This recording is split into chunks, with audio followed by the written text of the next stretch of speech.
ಸಾರಂಗಿ ಅಂತ ಹೇಳಿ ವಿಧಾನ ಪರಿಷತ್ತಿನಲ್ಲಿ ನಡೆದಾಗೆ ಲೋಕಸಭೆಯ ಹೊರಗಡೆ ಒಂದು ಘಟನೆ ನಡೆದಿದೆ. ಅದರಲ್ಲಿ ನಮ್ಮ ನಾಯಕರಾದ ರಾಹುಲ್ ಗಾಂಧಿ ಅವರು ಅವರನ್ನು ಕಳೆದಿದ್ದಾರೆ ಅಂತ ಹೇಳಿ ಸಾರಂಗಿ ಯಾರು ಅಂತ ಹೇಳಿ ಜನಸಾಮಾನ್ಯರಿಗೆ ಹೇಳಲಿಕ್ಕೆ ಇಚ್ಛೆ ಪಡ್ತಾರೆ. ನಾನು ಒಡಿಶಾದಲ್ಲಿ ಸುಮಾರು 3.5 ವರ್ಷಗಳ ಕಾಲ ಅಲ್ಲಿ ಉಸ್ತುವಾರಿ ವಹಿಸಿದ್ದವನು. 1999 ಇಸ್ವಿಯಲ್ಲಿ ಕೇಂಜೋರ್ ಅಂತ ಹೇಳಿ ಜಿಲ್ಲೆ, ಅಲ್ಲಿ ಮನೋಹರ್ಪುರ್ ಅಂತ ಹೇಳಿ ಒಂದು ತಾಲೂಕಿನಲ್ಲಿ ಗ್ರ್ಯಾಂಡ್ ಸ್ಟೈನ್ ಮತ್ತು ಅವರ ಮಕ್ಕಳು ಜನವರಿ 22ನೇ ತಾರೀಕು 23ನೇ ತಾರೀಕು 1999ರಲ್ಲಿ ಅವರು ರಾತ್ರಿ ಹೊತ್ತು ಆ ಒಂದು ಸಂಭ್ರಮದಲ್ಲಿರೋ ಸಂದರ್ಭದಲ್ಲಿ ಸಣ್ಣ ಮಕ್ಕಳು 6 ವರ್ಷದ ಮಗ ಗಂಡು ಮಗು 9 ವರ್ಷದ ಮಗು ನಿದ್ದೆಯಲ್ಲಿ ಜೀಪಲ್ಲಿ ಇರುವಾಗ ಅದನ್ನ ಬೆಂಕಿಯಾಗಿ ಸುಡ್ತಾರೆ, ಗ್ರ್ಯಾಂಡ್ ಸ್ಟೈನ್ ಅನ್ನು ಕೊಲೆ ಮಾಡ್ತಾರೆ. ಆ ಸಂದರ್ಭದಲ್ಲಿ ಭಜನೆಗಳ ಅಧ್ಯಕ್ಷನಾಗಿದ್ದಂತ ಈ ಒಂದು ಸಾರಂಗಿ ಅಂತವನು, ಆದ್ರಿಂದ ಒಬ್ಬ ದೊಡ್ಡ ಕೊಲೆಗಾರ, ಒಬ್ಬ ಕ್ರಿಮಿನಲ್, ಇವನು ಬಂದು ಅಲ್ಲಿ ರಾಹುಲ್ ಗಾಂಧಿ ಕಳೆದ್ರು. ಆ ಸಂಸ್ಕೃತಿಯಲ್ಲಿ ಬಂದವರೆಲ್ಲ ನಾವು. ಆ ಒಂದು ಪ್ರಕರಣದಲ್ಲಿ ದಾರಾ ಸಿಂಗ್ ಅಂತ ಹೇಳಿ ಅವ್ರಿಗೆ ಜೀವಾವಧಿ ಶಿಕ್ಷೆ ಆಗಿದೆ. ಈಗ ಅವ್ರಿಗೆ ಗಲ್ ಶಿಕ್ಷೆ ಆಗಿತ್ತು. ಇದೇ ಮಾನ್ಯ ಎಲ್.ಕೆ. ಅದ್ವಾನಿ ಅವರು ಆ ಘಟನೆ ನಡೆದ ಸಂದರ್ಭದಲ್ಲಿ ಅವರು ನಿರಾಪರಾಧಿ ಅಂತ ಹೇಳಿದ್ರು. ಕೋರ್ಟ್ ಅವರಿಗೆ ಗಲ್ ಶಿಕ್ಷೆ ಕೊಟ್ಟು ಆ ನಂತರ ಅವರ ಜೀವಾವಧಿ ಶಿಕ್ಷೆ ಮಾಡಿದ್ದಾರೆ. ಇವರು ಸಾಕ್ಷ್ಯಾಧಾರ ಸಿಕ್ಕಿಲ್ಲ ಅಂತೇಳಿ ಈ ಸಾರಂಗಿ ಇಚ್ಛೆ ಇರ್ತಕ್ಕಂಥದ್ದು ನೋಡ್ಲಿಕ್ಕೆ ಗಾಡಿ ಗೀಡಿ ಬಿಟ್ಕೊಂಡು ಒಳ್ಳೆ ಸ್ವಾಮಿಗಳ ತರ ಇರ್ತಾರೆ. ಅವ್ರು ಮಾಡಿರ್ತಕ್ಕಂಥ ಅವರ ಅಣ್ಣನ ಮಕ್ಕಳಿಗೆ ಬಿಟ್ಟಿರಲಿಲ್ಲ. ಅವರು ಅತ್ಯಾಚಾರ ಅನಾಚಾರಗಳು ಮಾಡಿರ್ತಕ್ಕಂಥ ಮಹಾಪಾಪಿ ಈ ಒಬ್ಬ ಸಾರಂಗಿ. ಅವರು ದೇಶದಲ್ಲಿ ಪ್ರಚಾರ ಗಿಟ್ಟಿಸೋಸ್ಕರ ರಾಹುಲ್ ಗಾಂಧಿ ಅವರ ಮೇಲೆ ಅಪಪ್ರಚಾರವನ್ನು ಮಾಡ್ತಾ ಇದ್ದಾರೆ.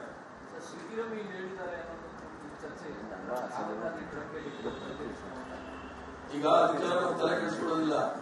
ಅದು ಮಹಾತ್ಮ ಗಾಂಧಿಯಿಂದ ಹಿಡಿದು ರಾಹುಲ್ ಗಾಂಧಿ ಅವರು ಎಷ್ಟೆಲ್ಲ ಅಪಪ್ರಚಾರ ಮಾಡಬೇಕು ಈ ಸಂಘ ಪರಿವಾರದವರು, ನಾಗ್ಪುರದವರು, ಯೂನಿವರ್ಸಿಟಿಯವರು ಮಾಡ್ತಾನೆ ಇದ್ದಾರೆ.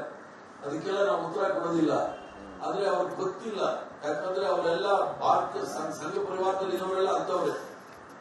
ಅವರೆಲ್ಲ ಬಿಜೆಪಿ ಬಂದು ಯಾವ ಪಾರ್ಟಿ ಅಂತ ಮಾಡಬೇಕು ಅಂತ ತಿಳ್ಕೊಂಡಿದ್ದಾರೆ. ಆತರ ಏನಾದ್ರು ಇದ್ರೆ 10,000 ಕಿಲೋಮೀಟರ್ ನಡೆಯೋಕ್ಕಾಗೋದಿಲ್ಲ. ವ್ಯಸನಿಗಳು ಇವರೆಲ್ಲ ವಿಕೃತ ಮನೋಭಾವದವರು, ಸಂಘ ಪರಿವಾರದವರು.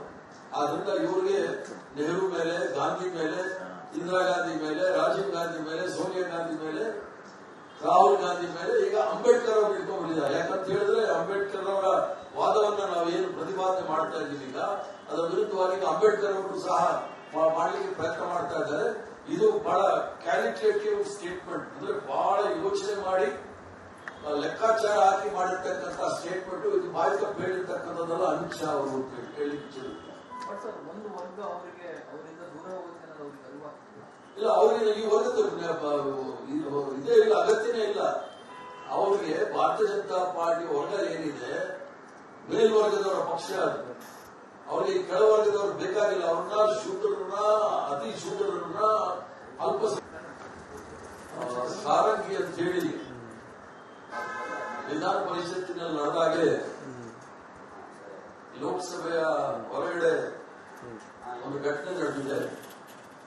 ಅದರಲ್ಲಿ ನಮ್ಮ ನಾಯಕರಾದ ರಾಹುಲ್ ಗಾಂಧಿ ಅವರು ಅವರನ್ನು ಕಳೆದಿದ್ದಾರೆ ಅಂತ ಹೇಳಿ ಸಾರಂಗಿ ಯಾರು ಅಂತ ಹೇಳಿ ಜನಸಾಮಾನ್ಯರಿಗೆ ಹೇಳಲಿಕ್ಕೆ ಇಚ್ಛೆ ಪಡ್ತಾರೆ.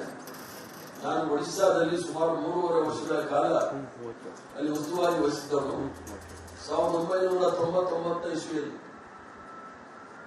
ಕೇಂಜೋರ್ ಅಂತ ಹೇಳಿ ಜಿಲ್ಲೆ, ಅಲ್ಲಿ ಮನೋಹರ್ಪುರ್ ಅಂತ ಹೇಳಿ ಒಂದು ತಾಲೂಕಿನಲ್ಲಿ ಗ್ರ್ಯಾಂಡ್ ಸ್ಟೈನ್ ಮತ್ತು ಅವರ ಮಕ್ಕಳು ಜನವರಿ 22ನೇ ತಾರೀಕು 23ನೇ ತಾರೀಕು 1999ರಲ್ಲಿ ಅವರು ರಾತ್ರಿ ಹೊತ್ತು ಆ ಒಂದು ಸಂಭ್ರಮದಲ್ಲಿರೋ ಸಂದರ್ಭದಲ್ಲಿ ಸಣ್ಣ ಮಕ್ಕಳು 6 ವರ್ಷದ ಮಗ ಗಂಡು ಮಗು 9 ವರ್ಷದ ಮಗು ನಿದ್ದೆಯಲ್ಲಿ ಜೀಪಲ್ಲಿ ಇರುವಾಗ ಅದನ್ನ ಬೆಂಕಿಯಾಗಿ ಸುಡ್ತಾರೆ, ಗ್ರ್ಯಾಂಡ್ ಸ್ಟೈನ್ ಅನ್ನು ಕೊಲೆ ಮಾಡ್ತಾರೆ.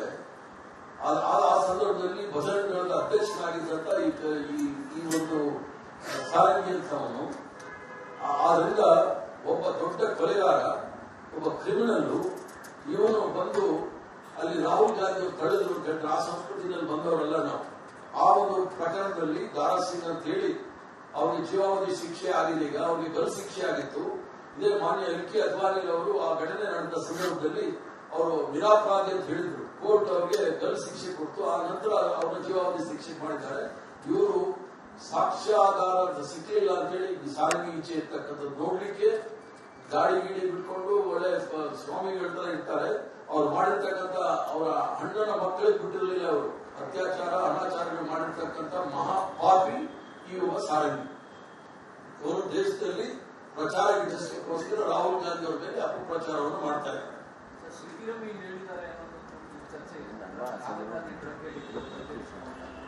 ಈಗ ಅದಕ್ಕೆಲ್ಲ ನಾವು ತಲೆ ಕೆಡಿಸಿಕೊಳ್ಳೋದಿಲ್ಲ. ಅದು ಮಹಾತ್ಮ ಗಾಂಧಿಯಿಂದ ಹಿಡಿದು ರಾಹುಲ್ ಗಾಂಧಿ ಅವರು ಎಷ್ಟೆಲ್ಲ ಅಪಪ್ರಚಾರ ಮಾಡಬೇಕು ಈ ಸಂಘ ಪರಿವಾರದವರು, ನಾಗ್ಪುರದವರು, ಯೂನಿವರ್ಸಿಟಿಯವರು ಮಾಡ್ತಾನೆ ಇದ್ದಾರೆ. ಅದಕ್ಕೆಲ್ಲ ನಾವು ಉತ್ತರ ಕೊಡೋದಿಲ್ಲ. ಆದ್ರೆ ಅವ್ರಿಗೆ ಗೊತ್ತಿಲ್ಲ. ಯಾಕಂದ್ರೆ ಅವರೆಲ್ಲ ಭಾರತೀಯ ಸಂಘ ಪರಿವಾರದಲ್ಲಿ ಇರೋರೆಲ್ಲ ಅಂತವ್ರೆ. ಅವರೆಲ್ಲ ಬಿಜೆಪಿ ಮೊದಲು ಯಾವ ಪಾರ್ಟಿ ಅಂತ ಮಾಡಬೇಕು ಅಂತ ತಿಳ್ಕೊಂಡಿದ್ದಾರೆ. ಆತರ ಏನಾದ್ರು ಇದ್ರೆ 10,000 ಕಿಲೋಮೀಟರ್ ನಡೆಯಕ್ಕೆ ಆಗೋದಿಲ್ಲ. ವ್ಯಸನಿಗಳು ಇವರೆಲ್ಲ ವಿಕೃತ ಮನೋಭಾವದವರು, ಸಂಘ ಪರಿವಾರದವರು. ಆದ್ರಿಂದ ಇವ್ರಿಗೆ ನೆಹರು ಮೇಲೆ, ಗಾಂಧಿ ಮೇಲೆ, ಇಂದಿರಾ ಗಾಂಧಿ ಮೇಲೆ, ರಾಜೀವ್ ಗಾಂಧಿ ಮೇಲೆ, ಸೋನಿಯಾ ಗಾಂಧಿ ಮೇಲೆ, ರಾಹುಲ್ ಗಾಂಧಿ ಮೇಲೆ ಈಗ ಅಂಬೇಡ್ಕರ್ ಅವರು ಇಟ್ಕೊಂಡ್ಬಿಟ್ಟಿದ್ದಾರೆ. ಯಾಕಂತ ಹೇಳಿದ್ರೆ ಅಂಬೇಡ್ಕರ್ ಅವರ ವಾದವನ್ನ ನಾವು ಏನು ಪ್ರತಿಪಾದನೆ ಮಾಡ್ತಾ ಇದ್ದೀವಿ ಈಗ ಅದರ ವಿರುದ್ಧವಾಗಿ ಅಂಬೇಡ್ಕರ್ ಅವರು ಸಹ ಮಾಡಲಿಕ್ಕೆ ಪ್ರಯತ್ನ ಮಾಡ್ತಾ ಇದ್ದಾರೆ.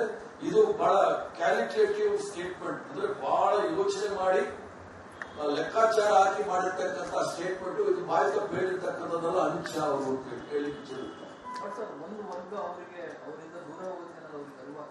ಇಲ್ಲ, ಅವರಿಗೆ ಈ ವರ್ಗದ ಇದೇ ಇಲ್ಲ, ಅಗತ್ಯನೇ ಇಲ್ಲ.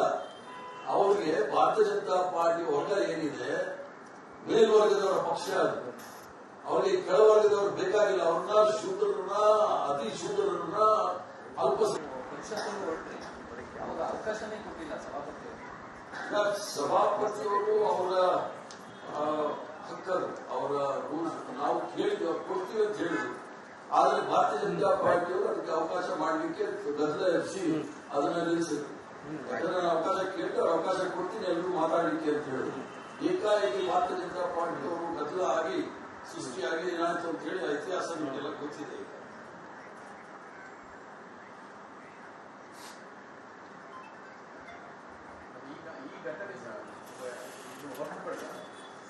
ಇದನ್ನು ಹೊರತುಪಡಿಸಿ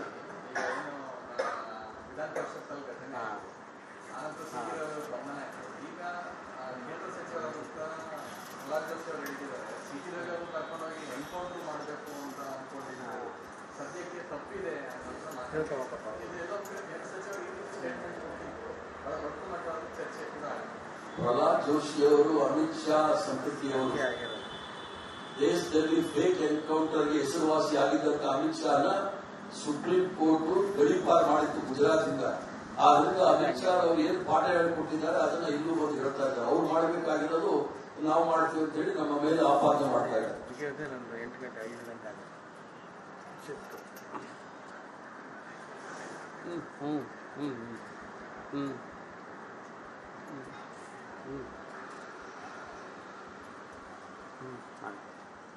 ಬೇರೆ ಏನಾದ್ರು ಜನಪ್ರತಿನಿಧಿಗಳನ್ನ ನೋಡ್ತಾ ಇರ್ತಕ್ಕಂಥ ರಾಜ್ಯ ರಾಜಕಾರಣದಲ್ಲಿ ಈ ರೀತಿಯ ಬೆಳವಣಿಗೆಗಳು ಆಗೋಗಿದೆ, ಆಗಬಾರ್ದಾಗಿತ್ತು.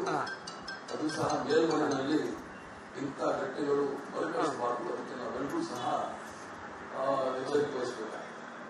ಸಭಾಪತಿಯವರು ಕಡತದಲ್ಲಿ ಯಾವುದೇ ದಾಖಲೆಗಳಿಲ್ಲ, ರೆಕಾರ್ಡ್ ಇಲ್ಲ ಅಂತ ಹೇಳಿದ್ದಾರೆ. ಲಕ್ಷ್ಮೀ ಹೆಬ್ಬಾಳ್ಕರ್ ವಿರುದ್ಧದ ಒಂದು ಪದ ಬಳಕೆಗೆ ಯಾವ ರೀತಿ ನ್ಯಾಯ? ಸಭಾಪತಿಗಳ ಹೇಳಿಕೆಗೆ ನಾನು ಏನು ಹೇಳಲಿಕ್ಕಾಗೋದಿಲ್ಲ. ಅವರು ಪರಿಷತ್ತಿನ ಸರ್ವೋಚ್ಚ ಸ್ಥಾನದಲ್ಲಿದ್ದಾರೆ, ಸಾಂವಿಧಾನಿಕ ಸ್ಥಾನದಲ್ಲಿದ್ದಾರೆ. ಆದ್ರಿಂದ